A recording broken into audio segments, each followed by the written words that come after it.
Hello friends, my self प्रिया सैनी और मैं आप सभी का अपने चैनल जर्नी ऑफ एम में बहुत बहुत स्वागत करती हूँ। तो प्यारे दोस्तों, जैसे कि आप सभी जानते हैं कि आपको इस चैनल पर सभी इम्पोर्टेंट ऐसे पोयम और स्लोगन प्रोवाइड कराए जाते हैं। तो आज एक इम्पॉर्टेंट वीडियो मैं आपके लिए लेकर आई हूँ जिसके ऊपर आपका कंपटीशन भी होने वाला है। तो ये वीडियो आपके लिए बहुत ही बेनिफिशियल होने वाली है। और आपको किसी और टॉपिक पर वीडियो चाहिए तो आप मुझे कमेंट बॉक्स में कमेंट कर कर बता सकते हैं। और ये वीडियो आपको कैसी लगी तो मुझे कमेंट बॉक्स में ज़रूर बताएं।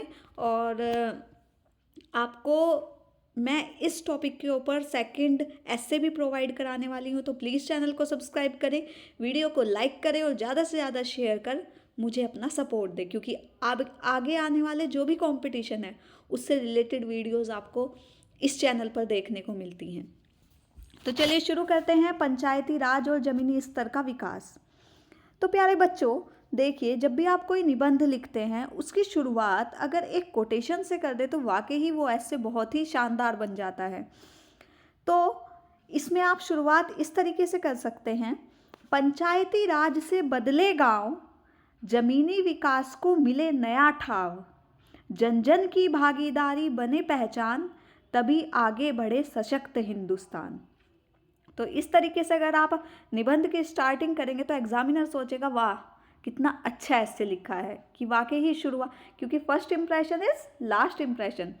तो गाइज, आपको मेरी हर वीडियो में नए नए तरीके देखने को मिलेंगे जिससे बहुत सारे बच्चे फर्स्ट भी आते हैं और वह कमेंट बॉक्स में कमेंट कर कर बताते हैं। आप जो अदर वीडियोज़ हैं उनमें देख सकते हैं। तो देखिए, सबसे पहले आप लिखेंगे प्रस्तावना, जिसे इंट्रोडक्शन कहते हैं।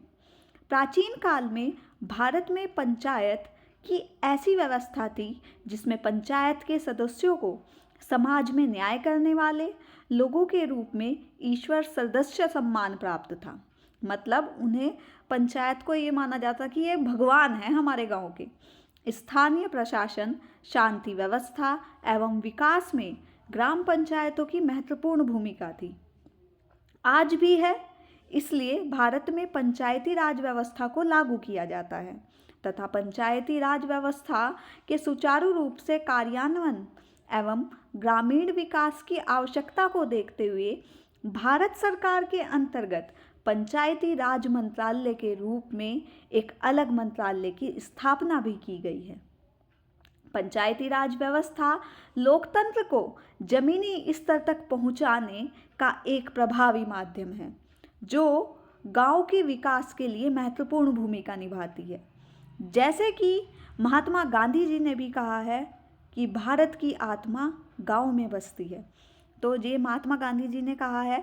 तो आप इस तरह की जो महान जो हमारे कह सकते हैं महान लोग रहे हैं, उनकी कोटेशन आप बीच में लिखेंगे तो वाकई ही आपका जो ऐसे है वो बहुत शानदार बन जाता है। पंचायती राज का अर्थ। पंचायती राज एक ऐसी लोकतांत्रिक व्यवस्था है जिसमें गांव के लोग स्वयं अपने क्षेत्रों के विकास से जुड़े निर्णय लेते हैं। इसमें सत्ता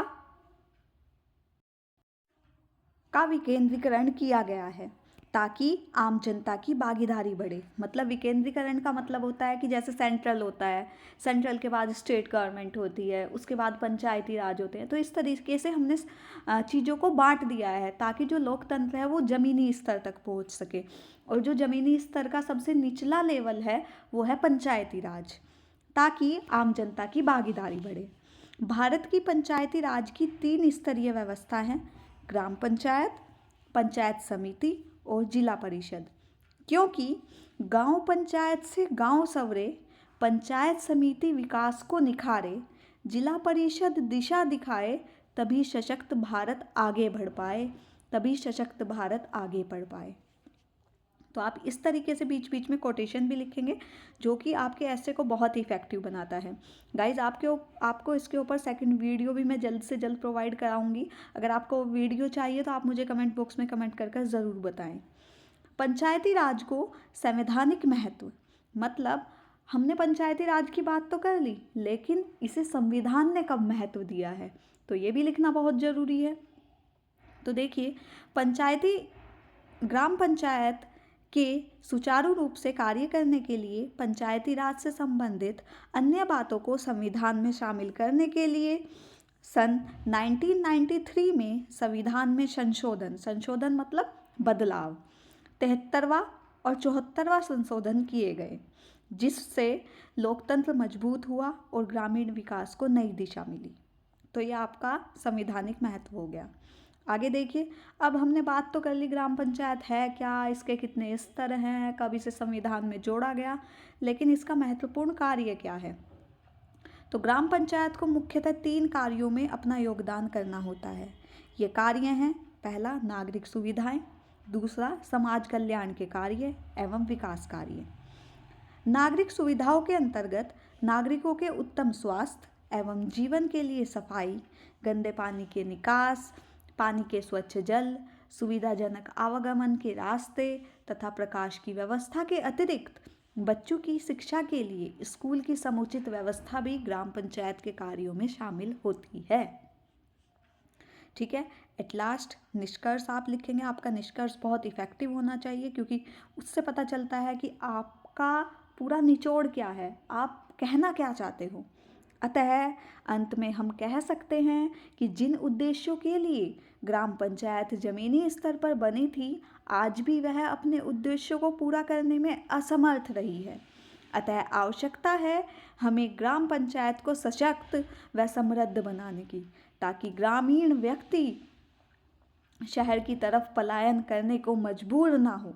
हमने देखा है बहुत सारे गांव के लोग शहरों की तरफ भाग रहे हैं और सारी सुविधाओं को अपने स्थान पर ही प्राप्त कर सके।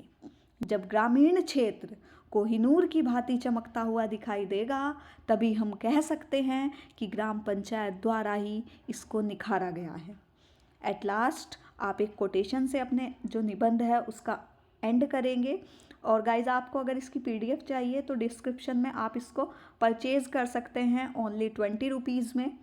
तो आपको अगर चाहिए तो आप मुझे कमेंट बॉक्स में बताएं, मैं आपको जिस कॉन्टैक्ट नंबर से आप परचेज़ करेंगे वो नंबर आपको प्रोवाइड करा दूँगी।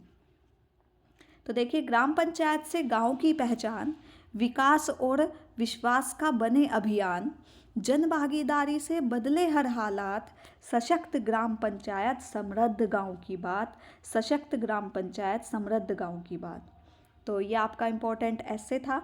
और गाइज, अगर आपको पर्सनली अपने लिए कुछ लिखवाना है तो आप किसी भी टॉपिक पर अपने लिए निबंध लिखवा सकते हैं, जिसके चार्जेस आप हमसे कांटेक्ट कर पहुंच सकते हैं। तब तक के लिए thank you so much, all the best.